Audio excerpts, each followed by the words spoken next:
Ladies and gentlemen, I'd like to introduce you to the Ivan Frangi understudy. Just so you guys know, for many years when Alan was being booked for so many gigs, he couldn't do them all. And he used to send his understudy. And here he is here. And you guys don't know this. I'm going to introduce you now to Mr. Ivan Frangi, who's going to walk you through all the subliminal, subconscious language patterns of dealing with sellers so that you guys know when they're motivated, not motivated, what they're thinking. Right. How about that for a wind-up? Yeah, great. You guys are going to get the crash course in body language. And it's going to be really fast, so I'm just going to give you the edited highlights. To do that, what I need to do is I need to step you back a bit.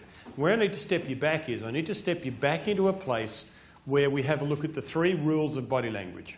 And there are 3 distinct things you need to take into account in the same way that when you're looking at a property, you look at the context, you look at where the place is, what's around it, what else is happening. You've got to do the same thing with body language. Because when I started talking about body language in about 1980,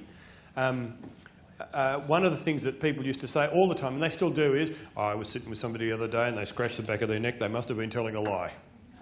Now, what are the possible explanations to somebody scratching the back of their neck? Itchy. Okay. Now, if it's in the right way, and if it's in the right place, and if it's in the right context, it could be they weren't very comfortable about what they were saying. But you've got to do a whole range of things around it. So let's go through the 3 rules of body language. The first rule of body language you've got to have a look at is culture. So what I'd love you to do is all hold up your hands and show me the number 5, please. Change that to the number 2. Okay, now some of you are doing 2 that way, some of you are doing 2 that way. So there's 2 different ways of doing 2. Generally, have a look around, see who's doing what. Generally, it works this way. Some people are taught to count, generally in an English-speaking Western culture, we're taught to count 1, 2, 3, 4, thumb comes up as 5. Okay? In a lot of European and some Asian cultures, you're taught to count 1, 2, 3, 4. Little finger comes up as 5. Does that make sense? So you get these 2 people going into a bar, and one says, beer. How many do they get? Well, it depends on the person on the other side of the bar as to which culture they come from, as to how many beers they get, because they could get 1, because that's all that person on the other. If they're one of those cultures, they read that as 1. If they're one of those cultures, they read that as 2. But generally, what you'll see is it's twisted a bit.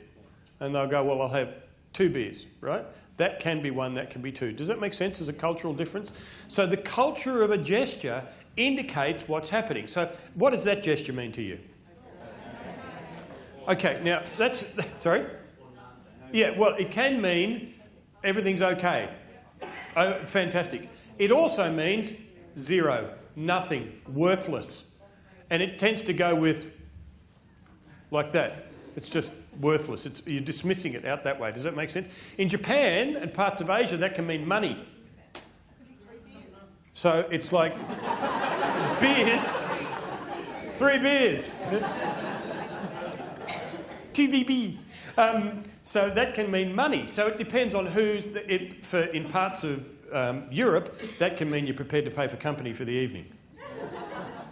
So depending on who you show the same gesture to, you can get very different responses and reactions depending on what you are saying. Does that make sense?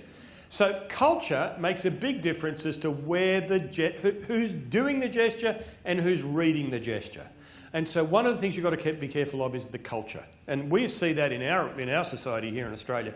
We're very, very multicultural. And you see it also in the way that people do other things like hugging and body contact. I have a Jewish Egyptian father and a Scottish Catholic mother. And I spent 7 years at a Church of England boarding school trying to work that stuff out. And a lot of years in therapy since. But here's what happened at our place around body contact. My father's family, the Jewish family, would arrive at the front door unannounced because they didn't ever ring, they just popped in. Why? Because in Egypt, everybody just lived near everybody else. You just walked through the door, and if there was somebody you didn't know, you met them. That was cool. And everybody had open door policy. And so they used to arrive and everybody would hug everybody and the men would kiss each other on each cheek. It was just a nice thing to do. It was mostly twice, okay? So it was a very simple thing of hi, kiss on each cheek, that was it, men and women. When my wife first met one of my cousins who's Egyptian, she got this enveloping hug from this large Egyptian woman who was lovely, and her name was Ziza, and she just enveloped my wife in this hug, and I'm standing behind her, and the hug didn't stop. because my cousin was going, you know, you're marrying my, you know, I was kind of like a surrogate son. And this hug didn't stop. There's this big woman hugging my wife, and I'm standing behind my cousin, but looking at my wife's face. And so I'm looking at her and she's going. And I leaned over and I said to her quietly, don't fight it, it's worse. My mother's family would arrive at the front door, but they phoned ahead because they were English and you never popped in without receiving an invitation. So when they arrived at the front door, I got a nice handshake from the men and the women. I got a kiss from my aunts. That was about it. So does that make sense? So I had to adjust depending on the culture of who was at the front door, because it changed depending on what was happening. And sometimes I get confused and hug and kiss my English family and they just stand there like boards. Is he going to stop soon? Terrible. Culture. Second thing, context. Context. What causes the gesture to occur? So let me just ask you this question. If you're standing out the front of this building at 6 o'clock in the morning in June, you don't have a jumper on, and you're standing there like that, what can you reasonably assume? Cold. Okay. Having said that, that's the culture, sorry, the context creating the gesture. Does that make sense? Right. Now, what if you said to me, well, we'll do a deal with you, it'll be a second mortgage carryback, I'll leave 10% in, and you saw somebody do this? What would you assume? Cold. Mentally. Because your subconscious manages your body. Does that make sense? So whatever you're thinking will be reflected in your body, and you can't control it. You can't control it. There are some people who can control it, and they're brilliant professional liars. They're called actors.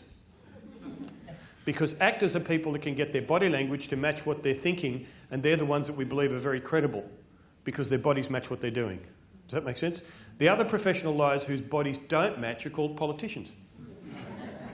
You know a politician's lying, the lips are moving. So one of the things that you have to look at is what's the context. So mentally what's happening, physiologically, is I don't like that idea, I will close up. Does that make sense? And sometimes you'll see the foot come across too. And you can't see it from there, but if I get up here you will. What you'll see is, oh no, that's a great idea.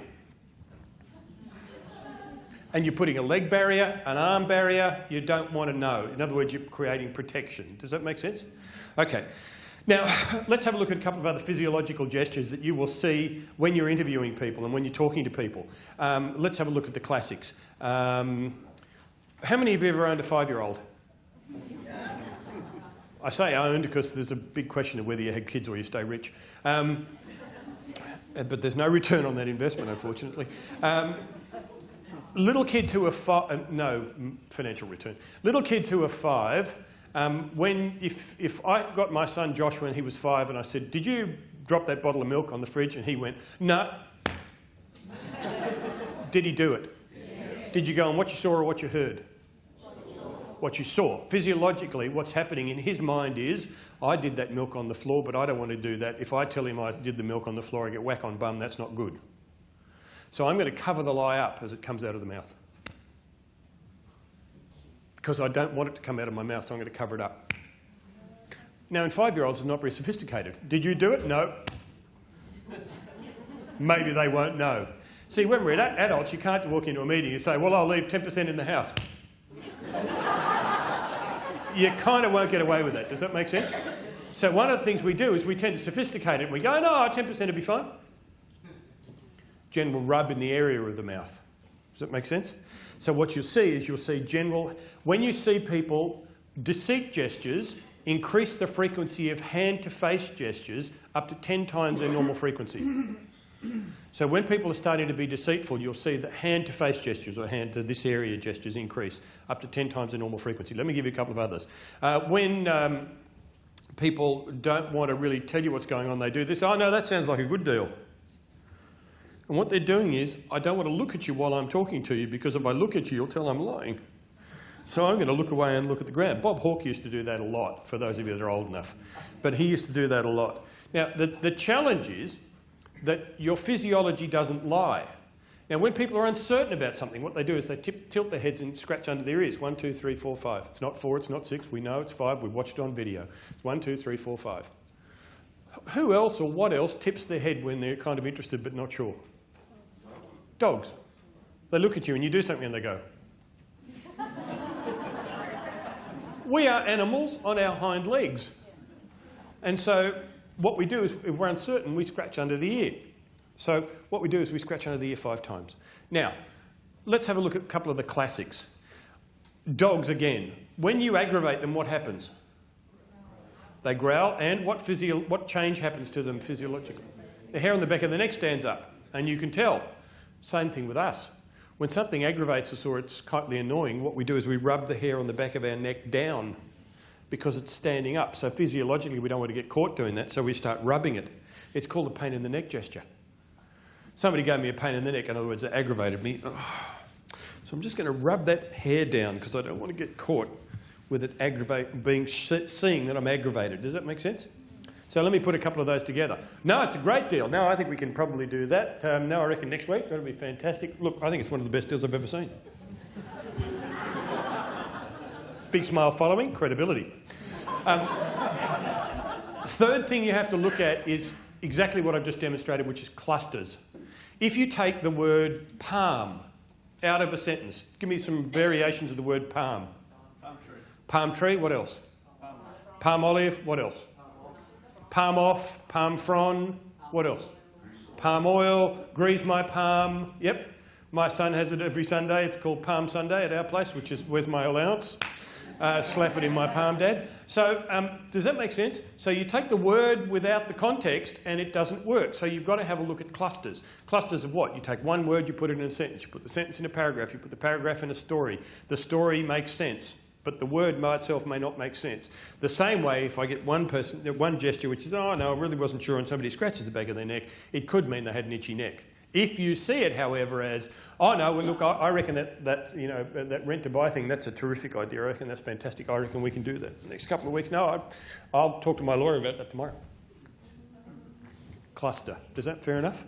So let me give you a couple that are very smart, very fast. When people are being really honest with you, what they do is they tend to open rather than close. So when people are being honest with you, they stand up and they open. It's called, guess what, being open. Oh, gee whiz. And when they do that, I just did it by accident. When they do that, they tend to open up their torso, nothing concealed. They also tend to spread their hands, spread their arms. And if they're really, really honest, if they're being stark honest, they spread their fingers. In other words, absolutely nothing here. Look, nothing up the sleeve, nothing in the hands. So they go, no, I'm being serious here. You must believe me. And if they do the you must believe me like that, you probably should because they're okay. But if they do that, no, you've got to believe me. Look, you really need to believe me. I'm being so honest about this. They've just shown you all the gestures. Mouth saying one thing, body says the other. The skill of body language is matching what you see and what you hear and putting the two things together. Women do this naturally. Men struggle. Why? Because if women couldn't decode body language, babies would die. And how many of you times have you seen it? You see a man walking into a room and he picks up the baby, goes, no, it's not that. Burp it. No, it's not that. And Mum walks in and goes, oh, it's hungry, look. And you go, what do you mean it's hungry? Oh, look, it's hungry. You can see it. Just look at it. It's hungry. Is it? Okay. Women decode body language faster than men, okay? Now, it also means if you want to lie to a woman, the best way you're ever going to lie to a woman is to write her a letter. Like, don't let her see you, don't let her talk to you. The second best way is to tell her on the phone. You'll probably not, but the worst way to lie to a woman who knows you is to just tell her face to face. You're dead. It's finished. It's gone. You can't compete. SMS is becoming popular. Yeah. So, very quickly, when you're in a negotiation situation and you're in an interview, can I just borrow that chair for a minute? Yep.